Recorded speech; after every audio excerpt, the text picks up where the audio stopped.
کراچی میں بارش کے بعد اس وقت سڑکوں کی کیا صورتحال ہے، جان لیتے ہیں بول نیوز کی نمائندہ مریم حسن سے۔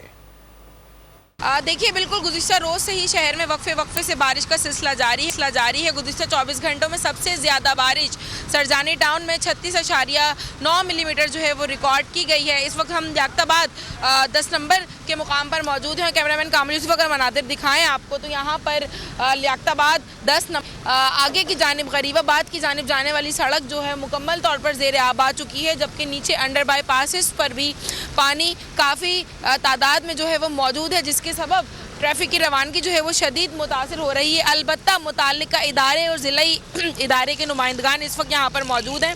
محکمہ موسمیات کی جانب سے جو ہے یہ کہا جا رہا ہے کہ بارش کا سلسلہ 7 جنوری تک جاری رہے گا۔ البتہ آج دوپہر 2 بجے کے بعد سے جو ہے دوبارہ سے درمیانے درجے سے لے کر جو ہے موسلادھار بارش کا امکان جو ہے وہ ظاہر کیا گیا ہے، جس کے نتیجے میں سردی کی شدت میں جو ہے کافی حد تک اضافہ۔ سبسکرائب کریں اور بیل دبائیں تاکہ کوئی خبر رہ نہ جائے۔